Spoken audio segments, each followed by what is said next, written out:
everyone, I'm Rachel Poli, here with Ari Meghlen, and we're your hosts for the Merry Writer podcast. For those of you listening, welcome back to episode 6. Today's topic is, do you love or hate editing? Before we begin, though, let's take a moment to catch up. Ari, have you edited anything lately? I have edited a little bit, although I'm supposed to be editing a lot at the moment. One of my goals for this month was to finish editing the second draft of my preternatural fantasy, Dark Heart, and I have not been doing that. I've been editing something else completely. So yeah, I have been editing, just not what I'm supposed to be editing. Okay, well, at least you're editing something. You're getting something done. What about you? Have you managed to do any editing? No, I have not. What a great topic we're choosing then. Well, April was Camp NaNoWriMo, and I thought about editing a previous draft that I had for my first book of my mystery series, but I decided to rewrite it again because rewriting is so much easier than editing. And honestly, it's come along so much better than I think if I actually sat down to edit it. So I've set it aside so that I can edit it in a few months. But for now, no, the only thing I've edited is probably blog articles, but nothing work in progress related. So with that said, we're talking about whether we love or hate editing. There are many different stages of editing, such as developmental or content, copy editing, line editing, and proofreading. I have a love-hate relationship with editing. I think each stage has its own ups and downs. And depending on what you're looking for, editing's just in general, editing is not easy. Yeah, I agree. I think it has its uses, and obviously we need to do it, but it's definitely not the most fun part of the writing process. That being said, I do love seeing my work more clean and more polished when I do an edit, and I think early edits especially are a lot better because that's when you see those painfully glaring errors and they're so much easier to fix. I think it gets worse when you slide towards maybe your 4th or 5th or 7th edit and you're still finding these little issues and it feels like it is never going to end. That's when editing really becomes beyond a chore and we just start like totally hating on it.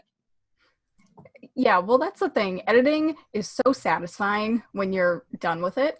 Like once you get through the whole draft or even just a couple of pages or a chapter and you look at all the markings that you've made on the page, you feel good about yourself. But it doesn't make it any easier.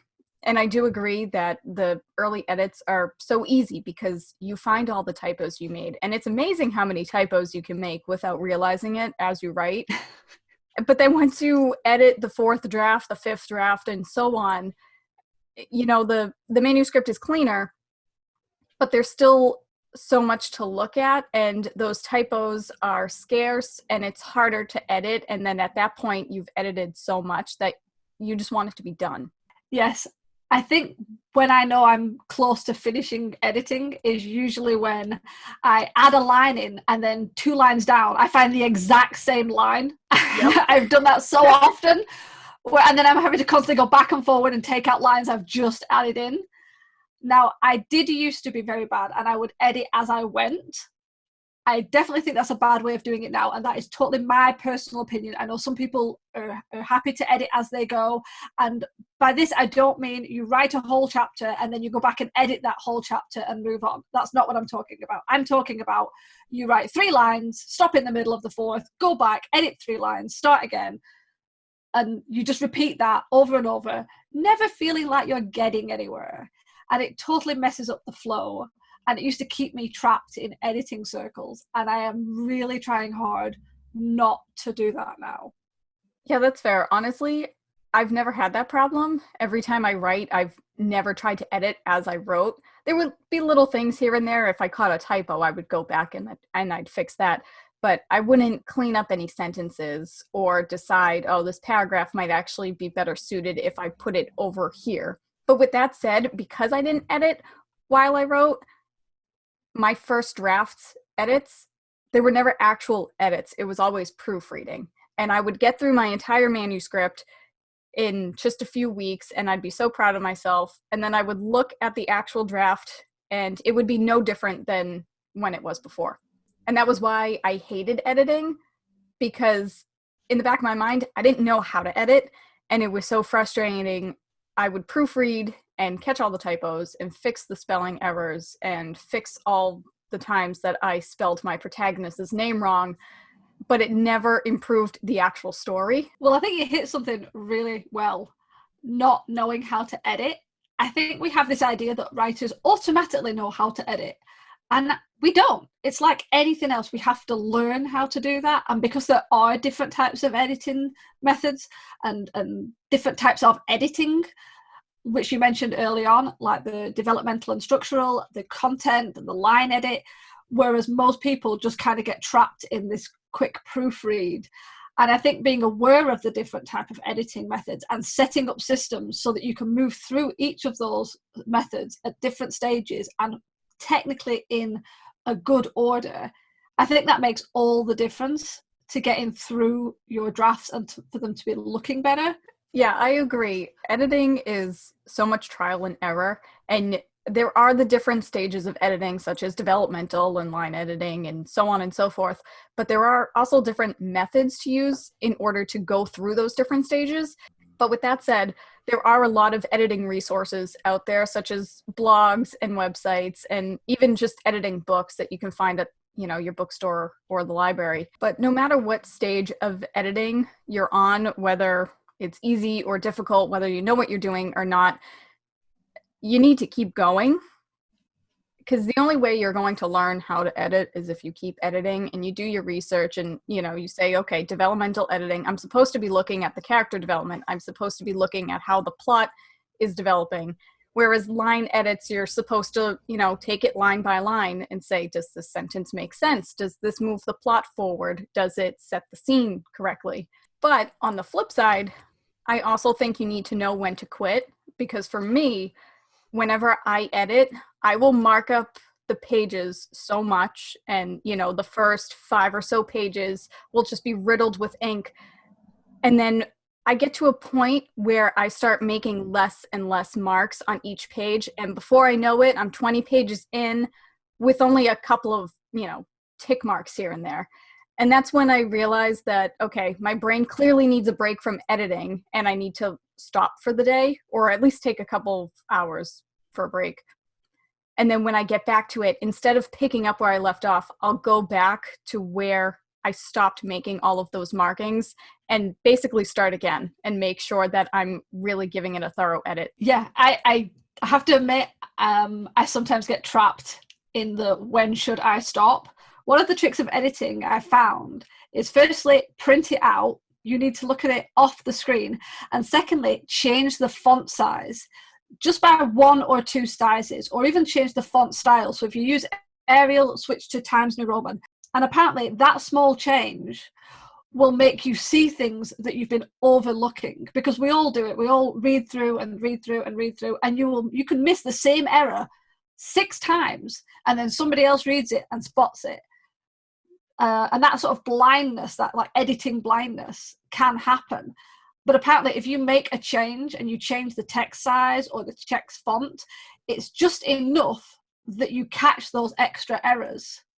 I think that's excellent, actually. I always print out my manuscripts to edit that way, because I can't edit on the computer. I can't constantly be scrolling. I need to have it physically in front of me.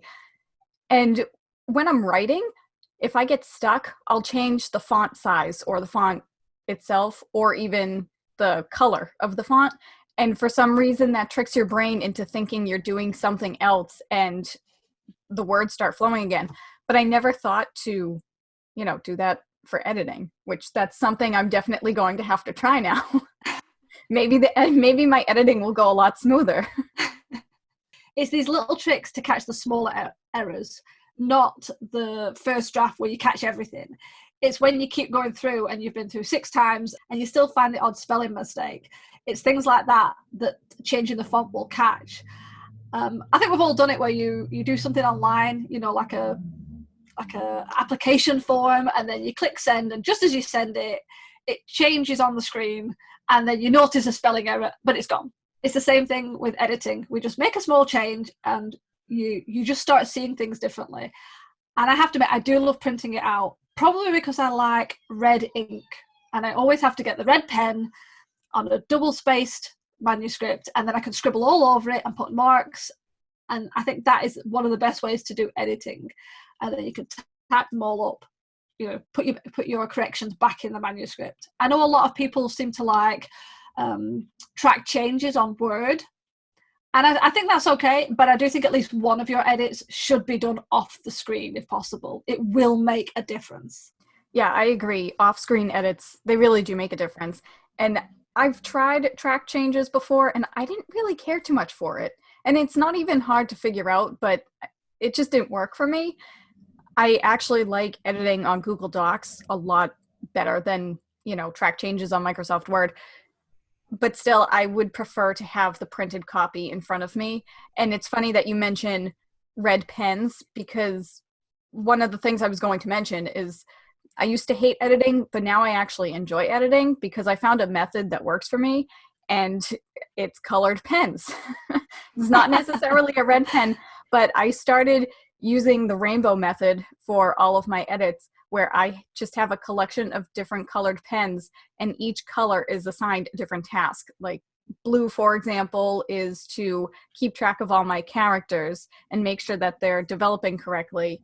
And red, I think, is plot points. Green is setting. And, you know, and then I think I have orange just for general typos and spelling errors and things like that. That's what works for me, because I think when it comes to editing, as I said earlier, it is trial and error, and you need to find what works for you, and you have to sort of get into a groove and a routine with it. So for me, that's the rainbow editing method on printed paper.